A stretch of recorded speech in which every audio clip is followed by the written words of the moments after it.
RPA Sur, la democratización de los medios de comunicación es nuestra divisa.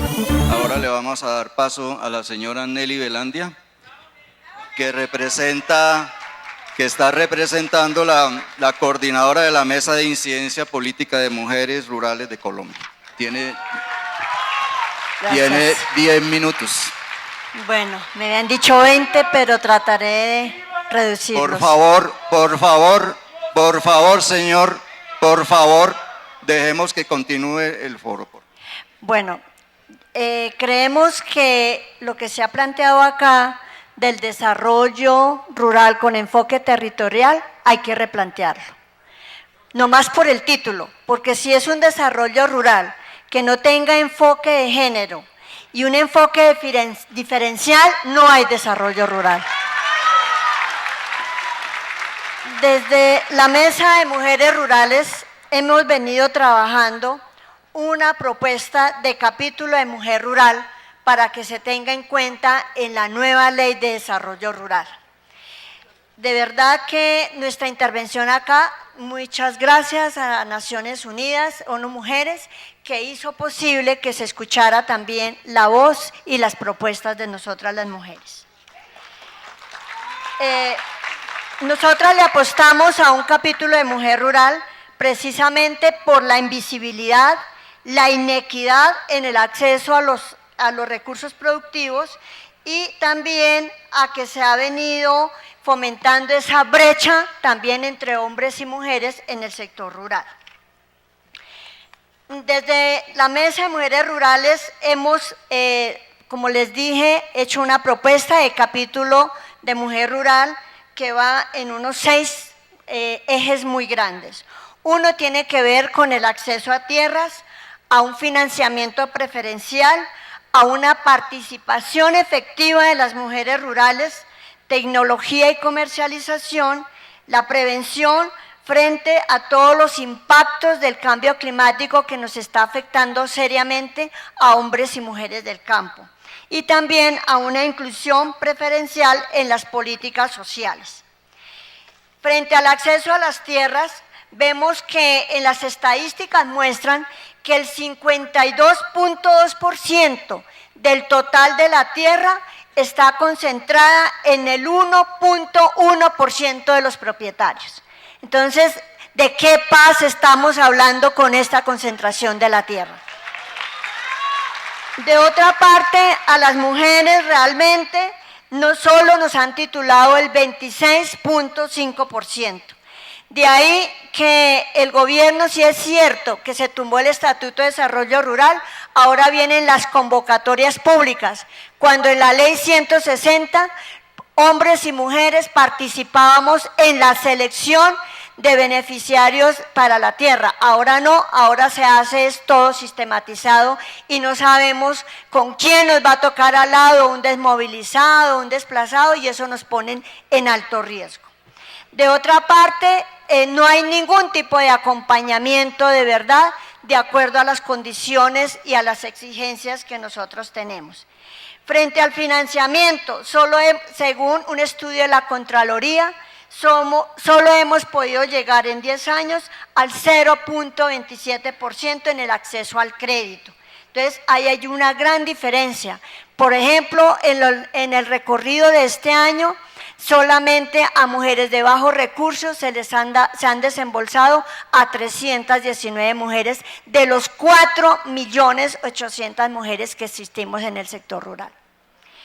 Por eso es que estamos proponiendo que ese DRE, Desarrollo con Equidad, que el antiguo Agro Ingreso Seguro, por lo menos un 50% sea para mujeres, que el 2% del presupuesto del Ministerio de Agricultura sea para el Fondo de Financiamiento de Mujer Rural. Llevamos 10 años de la Ley de Mujer Rural y en este gobierno no le han puesto un peso a ese fondo de financiamiento. Por otro lado, que el subsidio para las tierras para las mujeres sea del 100%, no como se está dando ahora. Y que haya una exención de impuestos a las tierras de los pequeños y pequeñas productoras destinadas a la producción de alimentos. Frente a la producción, tecnología y comercialización, que haya una política de fortalecimiento de la economía campesina con perspectiva de género. De otra parte, la implementación y protección de las zonas de reserva campesina. Frente al cambio climático, proponemos crear un Plan Nacional de Capacitación Ambiental para el rescate de los saberes ancestrales y de campesinos y de las mujeres y la recuperación de los suelos e intercambio de experiencias.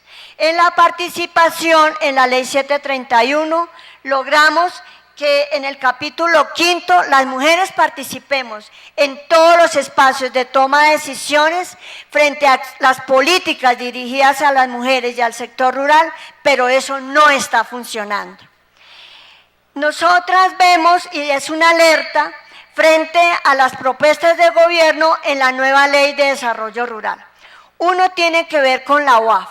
Si bien es cierto que la Corte de alguna manera tumbó una sentencia lo de la UAF, sí vemos que todavía en los territorios se amenazan a las comunidades con el objeto de que las rematen, y no es el INCODER el que está de alguna manera siendo parte del proceso, sino son los grandes empresarios, porque se valen de triquiñuelas para quedarse con nuestras tierras.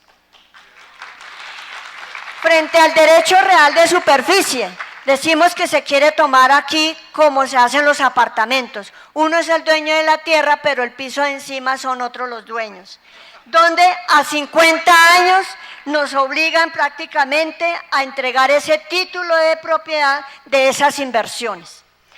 Esa creemos que es una táctica política para despojarnos de la tierra y que para que perdamos todos nuestros derechos.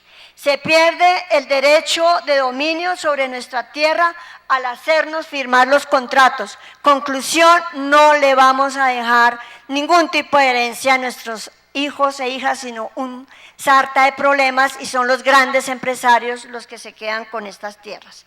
Riñe con nuestros derechos patrimoniales, precariza las condiciones de vida de nosotras las mujeres y deja el campo abierto a la expansión de los grandes agronegocios y pone en peligro la soberanía nacional y alimentaria en detrimento de la economía campesina. ¿Y qué no decir de la extranjerización de la tierra? El gobierno está muy preocupado por darle seguridad jurídica a los inversionistas, liberalizar el mercado de la tierra y lanzar el territorio al campo de la especulación financiera y a los mercados extranjeros. Pero sí no se preocupa por realmente delimitar la compra de tierra a los extranjeros. Colombia, en este contexto, Colombia no podría exigirle a los extranjeros que su producción atienda a la alimentación. Esto de acuerdo a los requisitos de desempeño en el Tratado de Libre Comercio.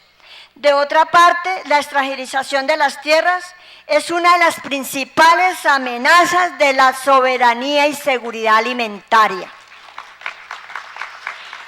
Esta conduce a la desnacionalización de la economía y entrega de nuestros recursos naturales. Si ven que por un lado se habla de ponerle fin al conflicto, pero por otro lado están buscando otras normas, pero para seguir con el conflicto.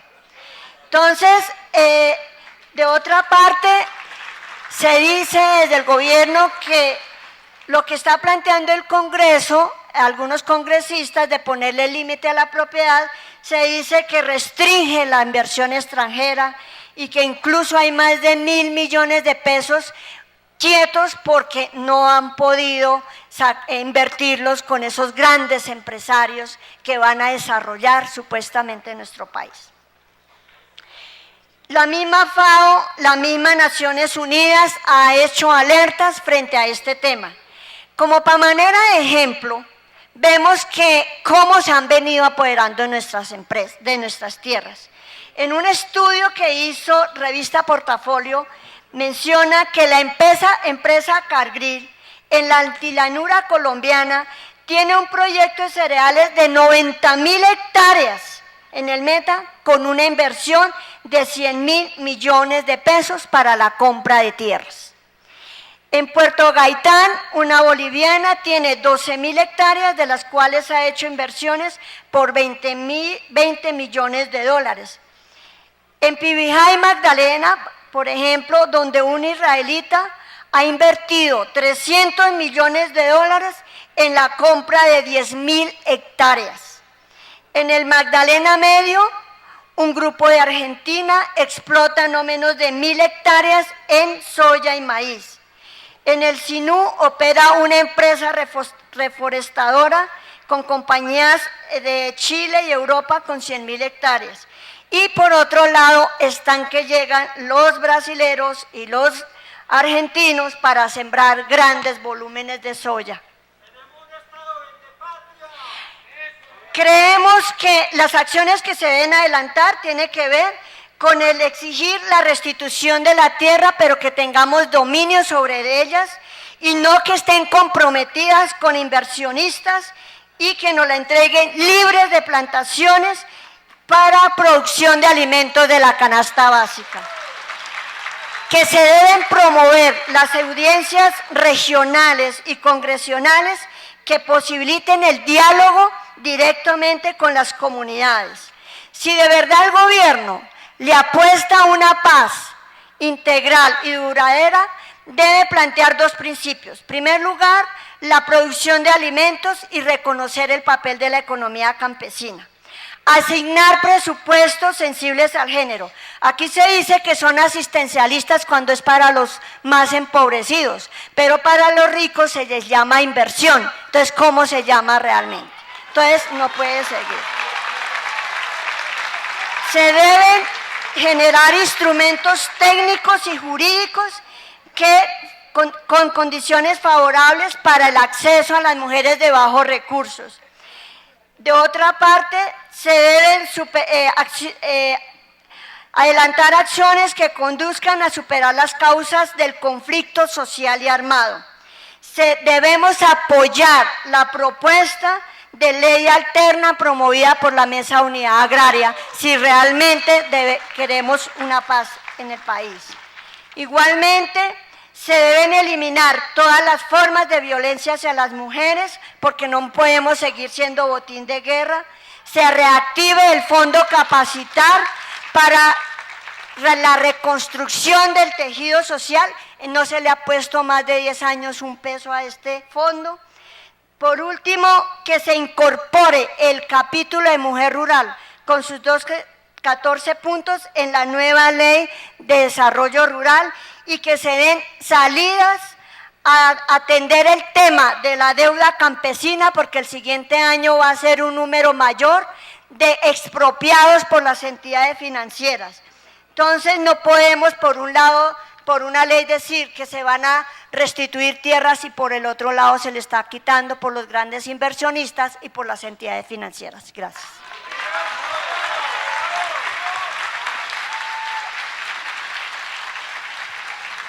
Gracias, Nelly, por su presentación. Ahora le doy paso a la señora María Guinness Quiñones en representación de los afrodescendientes. Tiene 10 minutos. Las reglas de juego están claras, son 10 minutos, señores. Después habrá más oportunidad de participar en las mesas, por favor. Muy buenos días a todas y todos. La verdad que desde los afros estábamos preparados para un saludo a este espacio y saludar también a la mesa directiva. Por ello no es una ponencia lo que daré a conocer, sino un breve saludo para el que no se necesitarán los 20 minutos, sino que esperamos poder dar nuestras apreciaciones frente al mismo. Repito nuevamente, un saludo a este espacio y a los esfuerzos por avanzar en una construcción colectiva de esta patria que amamos y que anhelamos siempre mejor. Como comunidades negras tenemos muchas expectativas y siempre hemos puesto como alternativa válida la salida negociada al conflicto, en la cual sean las voces de quienes lo han padecido los que la escuchan y que se escuchen y se respeten, de tal manera que los que construyamos sea la expresión de una Colombia plural, multiétnica y diversa. Somos parte de los millones de colombianos y colombianas que tenemos anhelos de paz. Hemos padecido en carne propia las atrocidades del conflicto armado, por eso la posibilidad de estos diálogos para el fin del conflicto nos llenan de esperanza. Nosotras y nosotros hablamos desde los millones de desplazados y desplazadas, desde los desplazados internos, desde las emplazadas, desde los asesinados, los muertos, desde nuestros desaparecidos y de los muertos que no han sido posible sacar de los ríos y de las ensenadas, que no nos han permitido enterrar, ni llorarlos, ni cantarlos. Pero también hablamos desde la experiencia de comunidades que se resisten en sus territorios a los horrores de la guerra y desde allí siguen apostando y le apuestan a un país distinto. Tenemos derechos especiales que están reconocidos hoy por la Constitución y la ley. La existencia de estos derechos tiene que ver con hechos históricos inobjetables, como por ejemplo la trata transatlántica de esclavos, la esclavización, cuyas consecuencias, como lo reconoció la Tercera Conferencia Mundial contra el Racismo y la Discriminación, las seguimos padeciendo en el tiempo. En medio de la confrontación armada que vive el país, nuestros derechos colectivos al territorio, la identidad, la participación y el desarrollo en el marco de nuestras propias aspiraciones culturales han sido vulnerados de manera sistemática y generalizada. La mayoría de los miembros de las distintas delegaciones afros, por ejemplo, no han llegado aún. Entendemos que hay temas logísticos, que ha sido difícil superar. De igual manera, cuando fuimos informados e informadas de las invitaciones, hicimos una ronda de llamadas para coordinar. Sin embargo, hasta ahora más de uno de los compañeros no llega. Al final, hemos pedido, igual que en las diferentes audiencias congresionales, hemos demandado una mesa específica para afrocolombianos y afrocolombianas. No hemos recibido hasta ahora la respuesta. No hay una respuesta oficial de los organizadores y extraoficialmente nos han dicho que no. Dicen que no porque de igual manera los indígenas les han dicho que no. Y tampoco va a ser concedido porque lo que consideran es que se trata de que nos integremos. La metodología a implementarse por parte de esta organización parte del supuesto que todos los sectores sociales tienen unas propuestas conjuntas y vocerías unificadas. Esto es lo deseable, sin embargo, esto no es real. Y lo decimos desde nosotros y desde nosotras. Entre otros, porque el tema a fondo que nos convoca hoy ha sido afectado los tejidos organizativos y por tanto las metodologías que se plantean deberían estar adecuadas a la realidad y no pueden estar por encima de los derechos que han sido reconocidos a los pueblos. No es un favor el que demandamos, no es tampoco una solicitud. Estamos demandando el ejercicio de un derecho, que ya está reconocido y por ello nosotros como afrocolombianos y afrocolombianas haremos una mesa en la que discutiremos todos los temas. Posteriormente entraremos a participar de las demás mesas. Esto teniendo en cuenta que no ha habido espacio. Hemos tenido 20,000 cosas en las que nos han invitado, no alcanzamos a bajar del avión, no alcanzamos a llegar del lugar y ya estamos invitados a otro evento. Lo mínimo que pensamos es que necesitamos el respeto, y el respeto es respetar el derecho de todos. No es cierto que conversar entre todas y todas eternamente y conversar entre excluidos y excluidas con los que siempre nos excluyen, sean garantía de integración. Estamos dispuestos y dispuestas a juntar nuestras voces con los de todas y todas, pero no estamos dispuestos a que en nombre de la integración nuestra voz y nuestras demandas como pueblos se diluyan.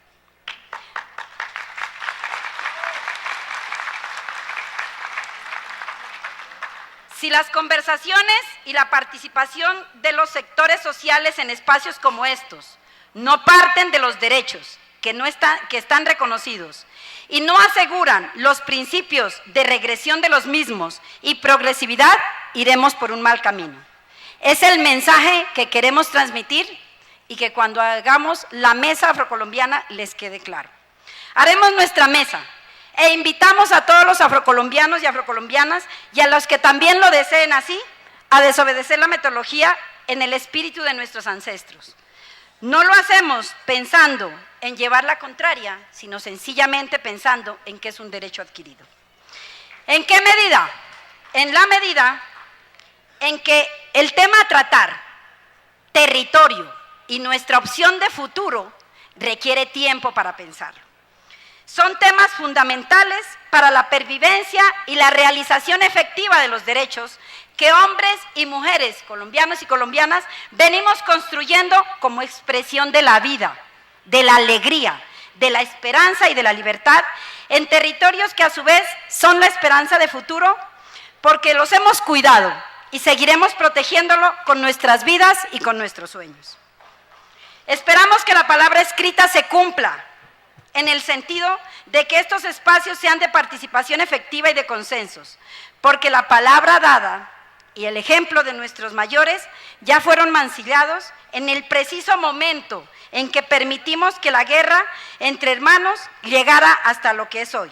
Y por ello, como lo dije en un principio, confiamos en estos diálogos para la construcción de una nueva Colombia. Muchas gracias.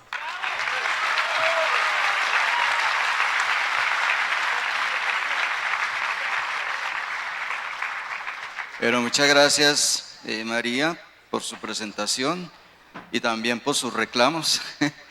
Le doy la palabra para finalizar entonces al señor Luis Fernando Arias, quien viene, que es consejero mayor y viene en representación de la ONIC. Tiene 10 minutos. Buenas tardes. Quiero, en nombre del Movimiento Indígena Colombiano y en especial de la Organización Nacional Indígena de Colombia, transmitirles un saludo muy afectuoso. Por una paz más allá de las negociaciones entre los armados. La solución del conflicto armado es una necesidad para todo el país y de manera prioritaria para quienes, ante la degradación del mismo y la violación de los derechos humanos por todos los actores armados, sufrimos las muertes y masacres, junto con la desestructuración de nuestras comunidades, economías, infraestructuras, culturas, territorios y procesos organizativos y de gobernabilidad. Para los indígenas, la paz pasa obligatoriamente por el reconocimiento y garantía de goce efectivo de los derechos territoriales, ya que la guerra contra nosotros se ha hecho para despojarnos de nuestra territorialidad ancestral desde la misma llegada de los españoles. Actualmente el conflicto armado tiene gran parte de su escenario en los territorios indígenas, a causa de la disputa por los recursos naturales y la intervención de la gran minería y los macroproyectos, lo que está ocasionando una de las mayores crisis humanitarias en nuestros pueblos. La solución política del conflicto armado no es la paz del país, aunque es un paso necesario en el avance hacia la misma. Por ello, somos los pueblos indígenas de Colombia, los sectores sociales y la sociedad civil en general, los llamados a construir en un horizonte de corto, mediano y largo plazo esa paz sostenible y duradera que anhelamos. Nos parece válido y pertinente el ejercicio de generar una gran discusión nacional de los temas de la Mesa de La Habana, siempre y cuando lo resultante del proceso de negociación entre FARC y Gobierno Nacional pueda ser consultado con carácter decisorio a la sociedad civil y particularmente con indígenas, afrocolombianos y campesinos, así como con sectores pobres del campo y la ciudad. Nuestras propuestas en materia de desarrollo rural integral y reforma agraria. Primero, reconocimiento, protección y garantía al ejercicio de nuestro derecho a la territorialidad ancestral como pueblos indígenas. Proponemos lo siguiente: reafirmar la propiedad ancestral de territorios indígenas con su carácter inembargable, imprescriptible e inalienable, tanto en las zonas tituladas como resguardos coloniales, republicanos o contemporáneos, como en las que están sin titular, pero forman o hacen parte del ámbito territorial, como en las reservas indígenas o las utilizadas por pueblos indígenas nómadas o seminómadas para la caza, recolección y agricultura itinerante. Reafirmar la autonomía territorial, el gobierno propio, la jurisdicción indígena, el control territorial y garantizar el funcionamiento de mecanismos para el ejercicio de los mismos como sistemas de gobierno, guardia indígena, autoridad ambiental, educación y salud propias, sabedores tradicionales, tribunales y consejos de justicia. Aplicar el principio constitucional de progresividad en los derechos, de manera que no se atente contra los derechos territoriales ya reconocidos a los pueblos indígenas. Reafirmar la propiedad de los territorios que han ocupado los afrodescendientes en el país y la defensa de los títulos colectivos de la tierra y de sus derechos, así como de consejos comunitarios y sistemas de justicia y control territorial. Apoyamos las zonas de reservas campesinas constituidas y la conformación de reservas campesinas en todos los lugares del país en donde las condiciones agroecológicas y económicas sociales lo justifiquen, preservando y respetando la territorialidad ancestral indígena y los territorios de las comunidades afrodescendientes. Resolver las superposiciones existentes actualmente entre territorios indígenas, afrodescendientes, campesinos y parques naturales.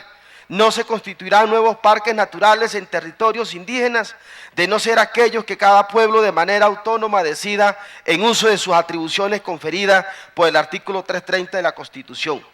Generar la figura de territorios interétnicos que permita la convivencia en la diversidad y el desarrollo territorial conjunto, de manera concertada y autónoma entre indígenas, campesinos y afrodescendientes, allí donde tengan un común ámbito territorial.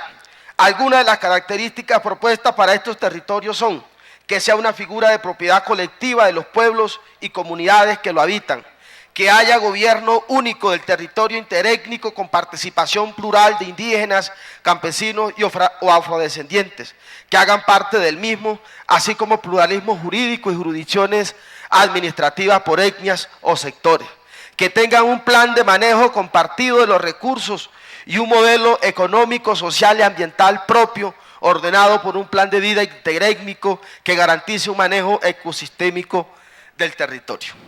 Segundo, reordenamiento territorial, social y ambiental en el marco de una reforma agraria y de un gran acuerdo político nacional. El enfoque territorial planteado por el gobierno en la propuesta de ley de desarrollo rural que ha presentado para consulta contempla el territorio como mera unidad de planeación que debe responder a una dinámica económica que determine las decisiones sobre el mismo. Es decir, que lo importante del territorio es su función de producción y su capacidad para maximizar la ganancia. Las poblaciones cuentan de manera marginal y dependiente al servicio de esta dinámica.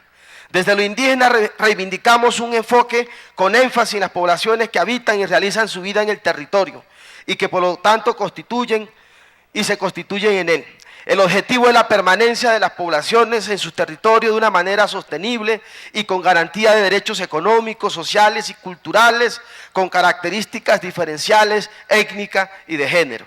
El territorio es la base fundamental de nuestra cultura. Consideramos nuestro territorio como la raíz de nuestras acciones y el despliegue de nuestra identidad. Allí están nuestros espíritus, nuestros ancestros. Ahí trabajamos, nos alimentamos y convivimos de forma armónica. En él nos recreamos, educamos y curamos. Es un ser vivo, es sabiduría, comunidad y pensamiento. El territorio rural colombiano se ha venido ordenando acorde con exigencias voraces del capitalismo y hoy están en peligro no solo las poblaciones que aún quedan en él, sino también las poblaciones que viven en las ciudades, pues se está acabando con el agua, la alimentación, el oxígeno, el paisaje, la posibilidad de sobrevivencia presente y futura de la población colombiana y la construcción de vida digna y soberana. Una concepción integral del territorio no admite mirar por un lado el tema agrario y por otro lado el tema minero o el de aguas. Sin embargo, las políticas públicas nacionales nos plantean a través de las leyes una realidad parcelada. Por un lado tenemos que tratar el tema de desarrollo rural y por otro el tema de minería, agua o incluso el de obtentores vegetales y patentes genéticas. Como pueblos indígenas exigimos una ley orgánica que nos permita mirar nuestro territorio en conjunto y no parcelado como el propuesto por el modelo dominante, que en últimas nos quiere enajenar nuestro concepto de territorialidad para cambiarlo por el concepto restringido de propiedad de la tierra que la tecnocracia ubica en el concepto aún más parcelado del suelo. Colombia, si no quiere continuar destruyéndose social, cultural, ambientalmente, requiere con urgencia un ordenamiento territorial. En ese sentido, planteamos ordenamiento territorial, social, modelo democrático de propiedad de la tierra. Se establecerán mecanismos expeditos y eficientes para la expropiación por vía administrativa y la extinción de dominio, para garantizar la redistribución de la propiedad rural. Igualmente, el Estado garantizará por ley recursos permanentes y adecuados, de acuerdo con metas de país, para el acceso progresivo a la propiedad rural de indígenas, afrodescendientes y campesinos, y para la financiación de planes de vida, programas y proyectos, así como de la institucionalidad correspondiente. Todos los baldíos de la nación que se destinen a particulares y no tengan restricciones por razones de territorialidad ancestral serán destinados a indígenas, afrodescendientes y campesinos.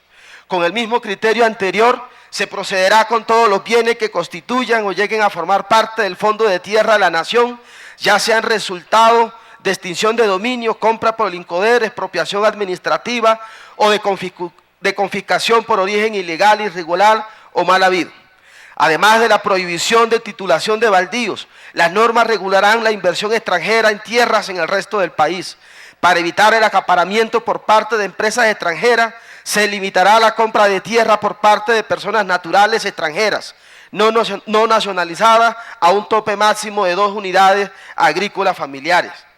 Declaratoria respecto de las políticas y mecanismos para garantizar el acceso progresivo a la propiedad de la tierra y al territorio de las comunidades indígenas, afrodescendientes y campesinas como de utilidad pública e interés social de la nación. Resolver las más de 600 solicitudes de constitución, ampliación, saneamiento de resguardo que se encuentran estancadas en el país, a la vez que cumplir con los compromisos y acuerdos firmados con comunidades indígenas y los vigilados o mandatados por la Comisión Interamericana y la Corte Interamericana. Se descarta cualquier norma o proyecto que restrinja o disminuya los actuales derechos de los grupos étnicos.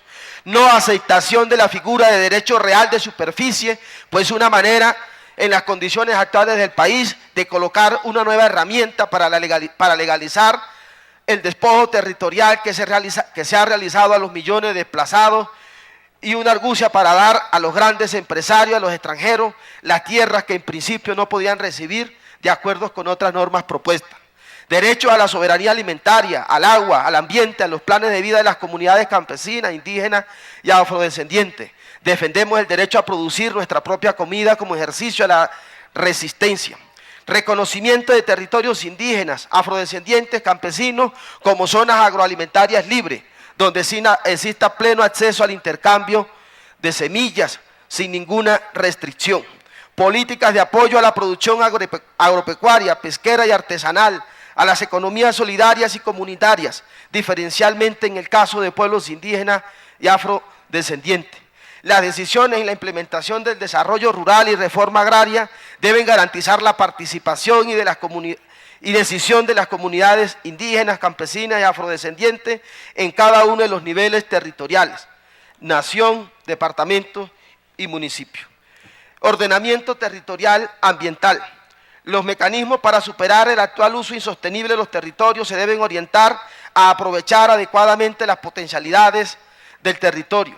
Encaminar las políticas públicas a lograr que los usos actuales del suelo sean acorde con los usos potenciales. Se deben sustentar los usos potenciales del suelo en estudios rigurosos y mapas sobre calidad y actitud de los suelos y territorios. Para el adecuado ordenamiento del uso del suelo y el territorio se deben eliminar las normas que subordinan todos los usos a la declaratoria existente de utilidad pública e interés social. La explotación de recursos naturales no renovables, incluido el uso de aguas superficiales o subterráneas, se hará en concordancia con el ordenamiento territorial, con enfoque humano y ambiental, en el cual se otorga prioridad a los derechos a la alimentación y al acceso progresivo a la tierra por parte de los trabajadores rurales. Eliminación de todas las licencias ambientales, títulos y concesiones mineras otorgados en territorios indígenas y afrodescendientes sin el ejercicio del derecho a la consulta previa. Reconocimiento de las autoridades indígenas como autoridades ambientales en sus territorios, ya que somos los pueblos indígenas quienes hemos conservado ancestralmente el ecosistema y los territorios. Señor Arias, cuenten con nosotros para la paz, nunca para la guerra. Muchas gracias.